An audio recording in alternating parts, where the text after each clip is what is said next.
Hello, everyone, and welcome to the second to last webinar in our Modern Literacy series brought to you by the UDC Library. My name is Megan Kowalski. I am the Outreach and Reference Librarian, and I will be handling the logistics for today's event. We will have time for questions at the end, both recorded and unrecorded, but if you have any questions that come up as we go, please don't hesitate to drop them in the chat, and I'll let Glenn know. And I am joined today by my colleague, Glenn Benedict, who will be presenting today's session on how not to get scammed. So take it away, Glenn. Hello, everyone. So today we're going to talk about scams and what to look out for and, how to avoid getting scammed. So hello, everyone, and welcome to our webinar brought to you by the UDC Library. Like I said, we're going to talk about types of scams, some common red flags, and then some tips to protect yourself, your friends, and your family. So probably you have seen scams or fraud or different types of sort of bad faith behavior in the news a lot recently. For us in the DC area, there was a news story last week about longtime Representative Eleanor Holmes Norton being scammed out of over $4,000 for work by a group of individuals who were claiming to be HVAC cleaning workers. She allowed these people into their home, and they charged her money for work that was never performed. When it was reported that this team had twice tried to solicit her for this scam earlier this year. And so that kind of got a lot of people in the DMV area talking about scams, particularly about the elderly. And actually, a couple of years ago, there was a U.S. Senate Special Committee on Aging hearing, specifically about scams and AI. And one of the people that testified at that hearing was Gary Schildhorn. And he reported a story where he had received a call from his grandson saying that he was involved in an accident, a pregnant woman was hurt, and he needed money to send. And over the course of a short period of time, Mr. Schildhorn received multiple phone calls from individuals, from his grandson, from his grandson's lawyer, from court officials, all trying to coordinate receiving this bailout money for the court. And so, Mr. Schildhorn while he was on his way to the bank to get the money out, he spoke with his daughter-in-law, his grandson's mother, who put him in touch with his actual grandson, who was fine. And it turns out that the call that he received was AI generated, that these people had taken his grandson's voice, used AI to fake it, what's sometimes called a deep fake, and were trying to scam this individual out of $9,000 for this bogus bail money. And you might be seeing both of these stories and thinking, well, these are elderly people. We all know the elderly are vulnerable to scams and this sort of financial abuse. Actually, it turns out that the elderly are proportionally, in terms of, are the least likely demographic to fall for a scam. The issue is that when they do fall for a scam, it's much more devastating financially. It's actually younger people that are more likely to fall for a scam, but in any individual scam, they're less they will lose less money. So there's kind of a spectrum here. So the older you are, the less likely you are to actually fall for the scam. But when you do fall for it, it can have major financial ramifications. And so these are some types of scams to be aware of. These are all categories that the AARP, the American Association of Retired Persons, have on their website. They are a really great resource. As I said, the elderly, when they do fall for these scams, they do tend to lose a lot of money. And so the AARP is actually very interested in helping to protect not only their members, but all people. So all of these resources, there's a link there at the bottom. All those resources are free and available to anyone. You don't have to be a member, you don't have to be a retired person, you don't have to be elderly. And there's a lot of great information and tips out there. So these are some types of scams that you might see. A really common one is impersonation, where that's what we saw with the both the Schildhorn and the Norton stories, was groups or individuals who are pretending to be something. Could be a government official, like in the Schildhorn story, where it was somebody pretending to be an officer of the court who was trying to get money for bail. It could be a business as in the Norton story. Friends and family, again, going back to the Schildhorn story. Charities are really common, so GoFundMe's and Kickstarters for individuals, for charities who are you're raising money. You're seeing a lot of this right now around things to do with Palestine and Gaza specifically. But I mean, whenever there's any kind of emergency or natural disaster or war, anytime you see these sort of humanitarian crises, you will see scams related to fake charities. So always be careful about who you're donating to. And there's a lot of great resources for checking out charities and nonprofits. So this is an example on the left. You can see this is one of my colleague Megan, who introduced this video, sent me this. This was a fake text that they received about property that they own. So unsolicited, out of the blue. Here at the library, we've helped several individuals who've received fake texts purporting to be from DMV, Department of Motor Vehicles, about supposed parking tickets or speeding tickets that the individual needed to pay. In many cases, they were getting these fake tickets from states where they had never even visited. So, that's a huge warning sign of things to look out for. And so, these are scams. These are people trying to take your money. There are also investment and tax scams, shopping scams.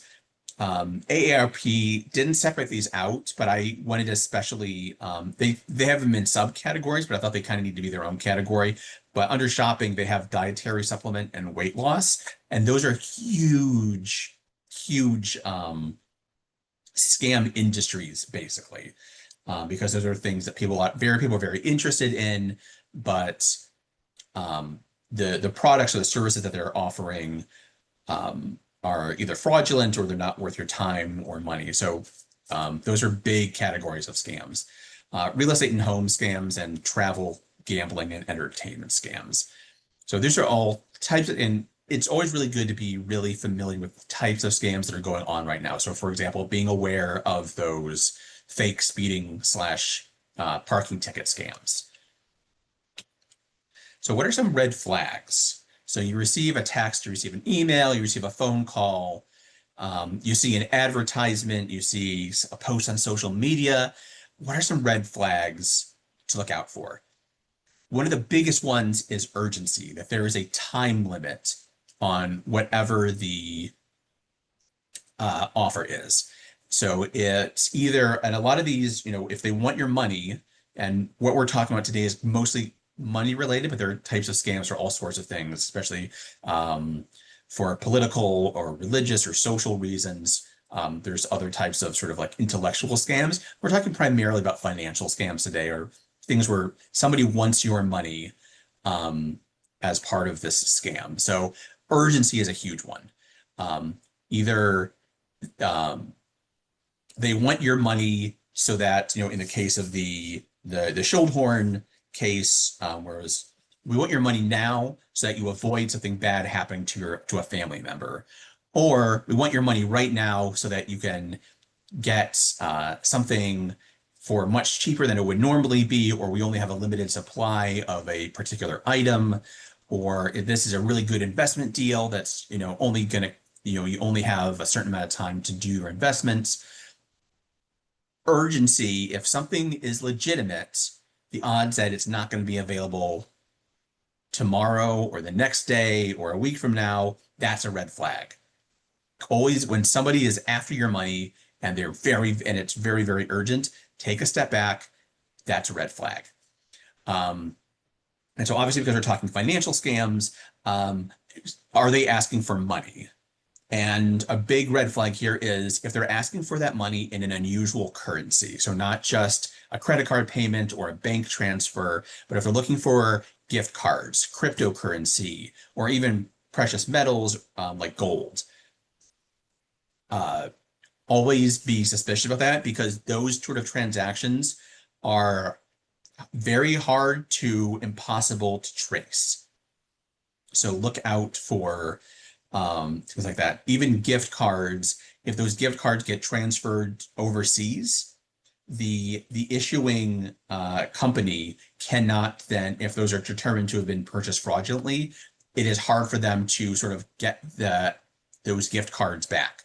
So the further you get from actual currency that is traceable by something like your bank or by your credit card, the harder it will be to get your money back. So always be suspicious and on the look and wary of anybody who is asking for payment in one of these unusual currencies. A big one is secrecy. All of these scams rely, once you realize that it's a scam, they're counting on you to either be too embarrassed or ashamed to report the scam or to go to someone who can help you undo it.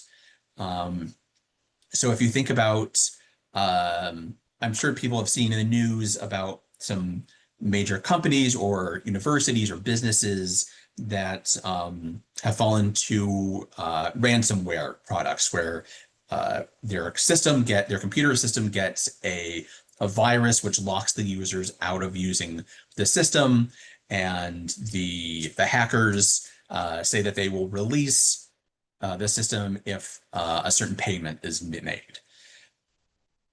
That will only generally happen with businesses or things like universities that have lots of money or very rich individuals. The average person is not going to be targeted by a group that is doing ransomware. A lot of times you will see fake ransomware where they will try to where a system will try to lock you out of a browser and claim that you have to make a payment to hackers to get it released. But in most of those cases, if you just take your computer in for work, you can actually have, your local computer experts bypass those systems. It's usually not actually real ransomware in those cases. They want to trick you into thinking that it is.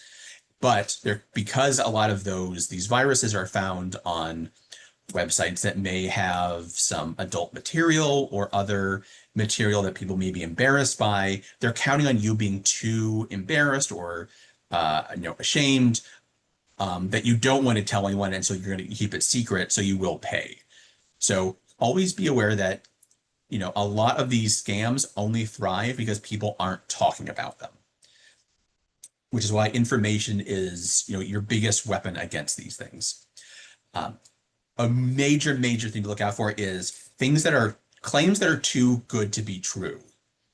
You'll see this a lot in scams that are based on financial products, whether it's investments or tax advice. If there's some sort of loophole that somebody's telling you about where you can make a lot of money or you can avoid paying taxes, stop and think about whether that makes sense. Is this claim too good to be true? Especially with a lot of investment advice.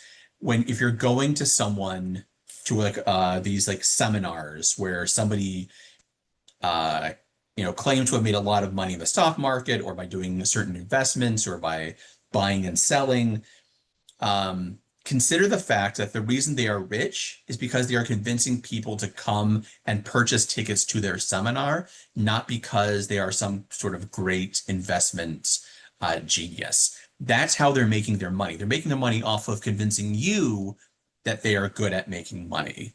So if they were really that good at making money by following the tips in their seminars, they would just be doing that. They wouldn't need to do the seminars, right? So kind of walk yourself through the process. Is this person really that successful?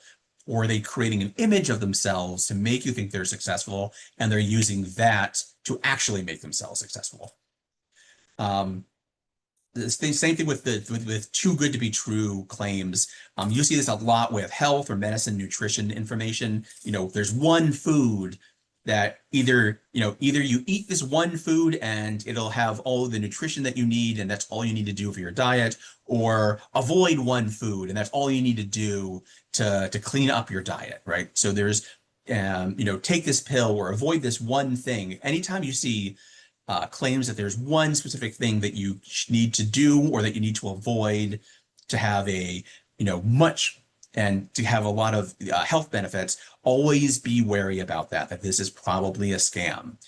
There's a phrase, extraordinary claims require extraordinary evidence.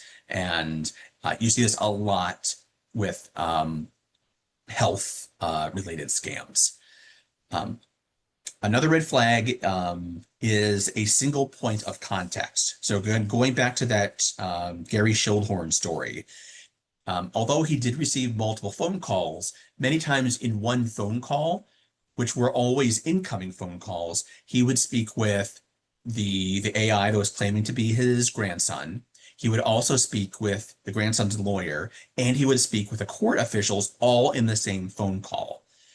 So he was relying on that one point of contact to basically get the supporting data. So that is something to look out for. The thing that is supporting the claim of the scammer, is it also coming from the scammer itself? Another thing to look out for is something that will take you to a third-party site for payment.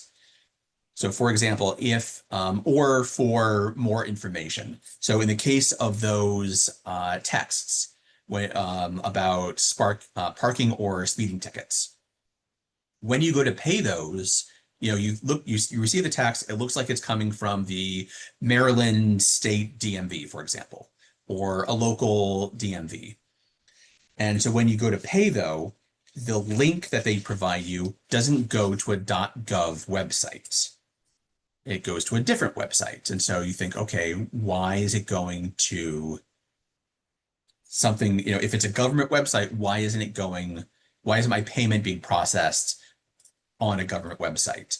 The same thing if you're getting contacted by your bank. If your bank, does the link, if you get an email from your bank saying you need to go and make a payment, is that email, A, is it actually coming from your bank? And B, is it actually linking to your bank's website? So always check to see where a link is actually going to take you when you're getting a suspicious email. Another thing is conspiratorial thinking. So we go back to those too good to be true scams. A lot of times there'll be some unspecified they don't want you to know about this, or there's a secret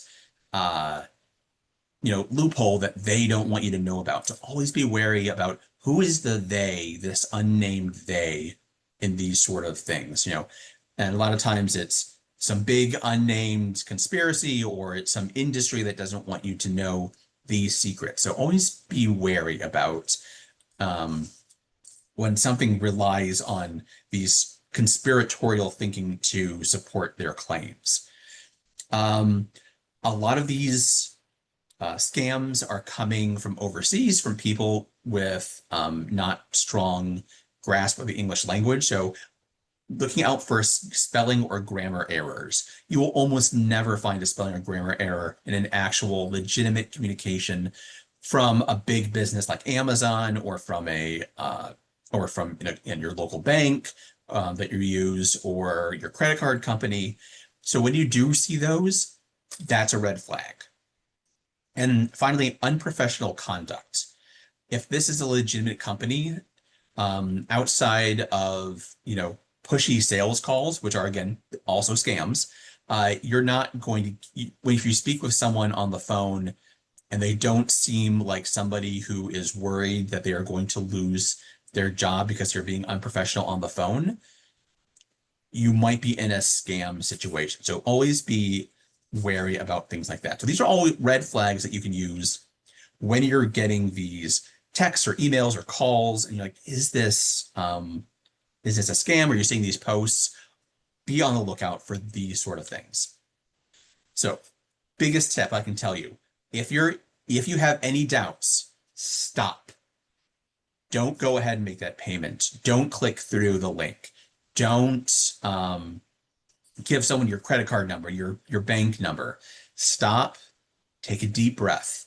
Think about the claims. Now, go back to those lists of red flags. Is this too good to be true? Or in the case of, like the Gary Schildhorn story, your grandson was in an auto accident and a pregnant woman was involved. Again, that story is generated to cause the most anxiety in somebody, you love your family, you love, and this is the worst possible scenario that they could find themselves in.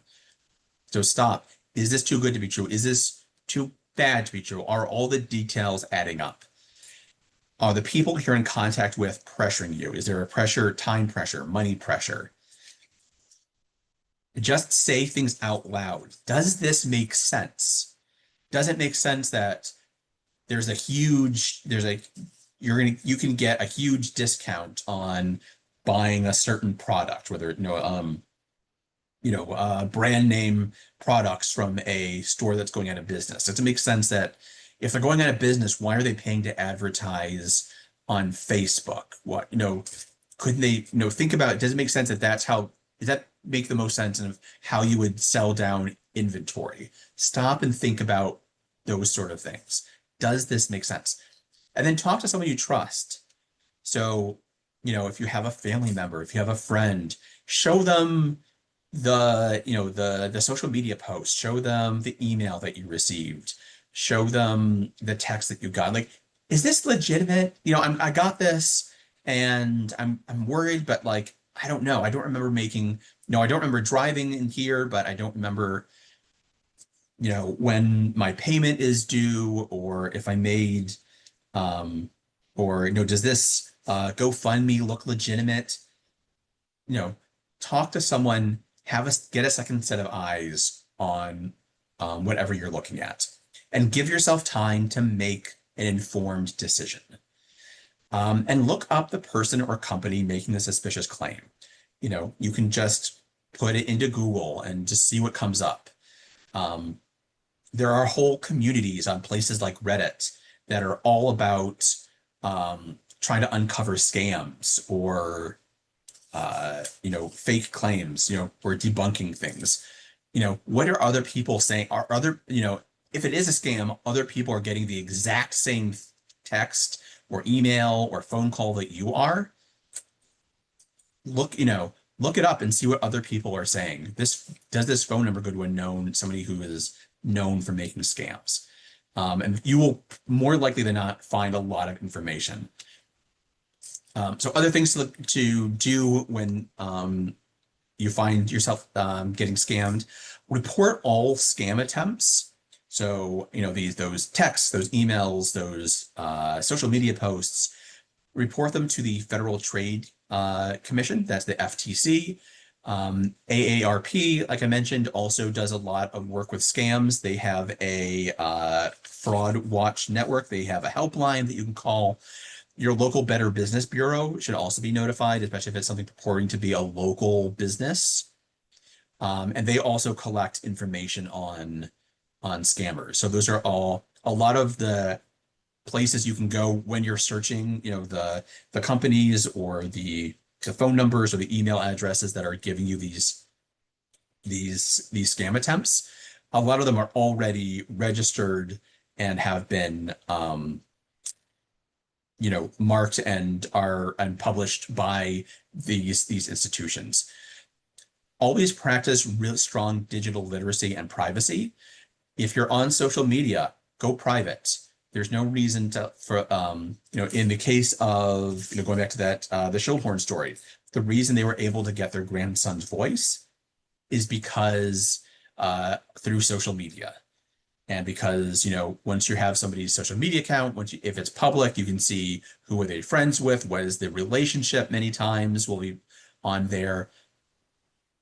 It's been said that I think all you need to create an AI, a deep fake of somebody's voice is 6 seconds of audio. So obviously with that 6 seconds, it won't be able to collect, all the nuances of somebody's voice.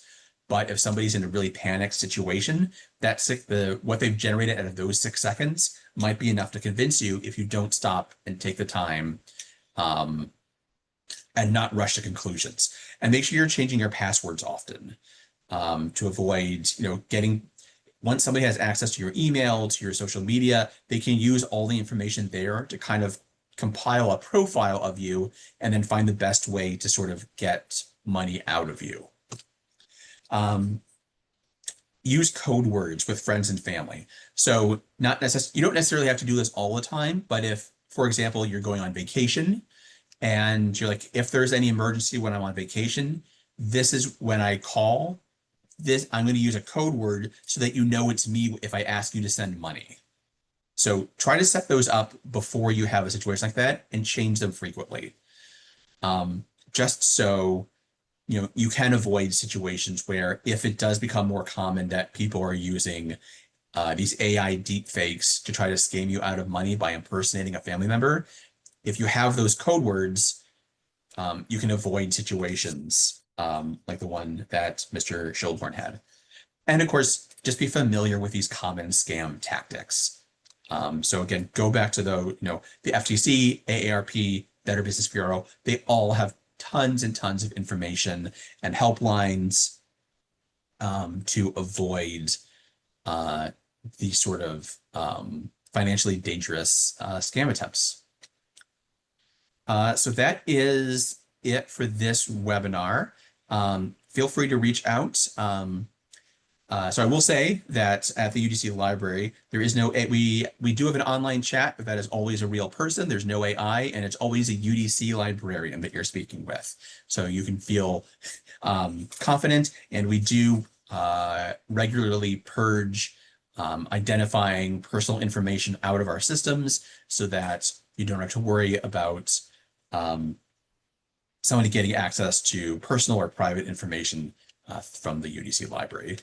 But thank you for coming. And Megan, I think we can open up to questions. All right. If you do have any questions, please go ahead and drop them in the chat. And while we give people a chance to do that, I do want to say thank you, Glenn. These are timely reminders, even for those of us who deal with this every day. In fact, as you were presenting, I got one of those scam texts on my phone where it's from an unknown number and all it says is the word hello. And so that is, I have learned, the start of what is called a catfishing scam, where they start by luring you in, being very comfortable talking with them. And so at this point, as a point of policy, if you are not already in my phone, I do not answer the text. I do not answer the phone, because if it is critically important, they will call back. So yes, Glenn, I know you focused today a lot on financial scams, but those red flags, would you say they work for other kinds of scams as well? Sure. Because you can, I touched on it really briefly. Again, I'm not a doctor, I'm not a nutritionist, I'm not a lawyer or a tax preparer or an accountant, but I think the places where those sort of things can be that sort of skeptical approach will serve you really well, not just in financial matters, but also, I mentioned it briefly, but you're going to see a lot of social media posts where somebody is trying to convince you of something, and the point is not necessarily to convince you to give them money, although that may be part of it, but to convince you to subscribe to a particular worldview, or to vote for a certain candidate, or to support a certain social cause. And so always be, the motto that I think that I mentioned that I think is really, really important to remember is extraordinary claims require extraordinary evidence. And that's a really sort of like foundational base level like skeptical principle is be careful about what you're seeing online, and think about who does this benefit? Who is trying to manipulate me? Why are they doing that? What is the benefit here? And many times the benefit is this person is trying to make money off you, but in many cases, they're making money by trying to convince you to do something else, right?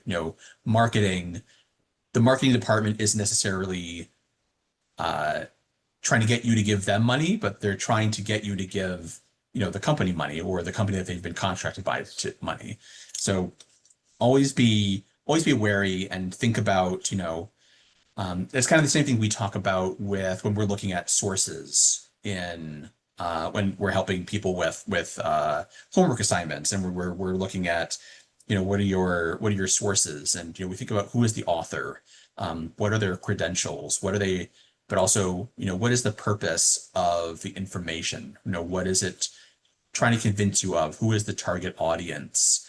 Um, who is sponsoring this? Who has funded this? That's always really important to look out for. Is just be, information literacy, we talk about, is really important. It's not just for writing your essay with scholarly sources or peer-reviewed articles, but those techniques and those skills and those principles are useful, once you've graduated and for the rest of your life, as we've seen with those AARP numbers where they mention that, the elderly are the least likely to fall for a scam, but when they do, they will, it will be a lot worse in terms of how much money they lose. I haven't seen any questions come in. I do want to say thank you for presenting today. And as a final reminder, if you ever get something you think is a scam, go ahead and ask a second party, whether it's a family member, a trusted friend, or us at the UDC library. I have on more than one occasion, walked some of our users through, when they've received texts or emails that seem a little suspicious, how to, assess if that is real or not. And just taking that time can save you a lot of frustration in the long run, because it is much easier to prevent yourself from being scammed than it is to recover from a loss from a scam. So again, Glenn, thank you today for covering all of this important information. This session was recorded and we will have it posted to our YouTube if you wish to review the material after this event. So again, thank you for attending today, and thank you, Glenn. Yeah, have a good day.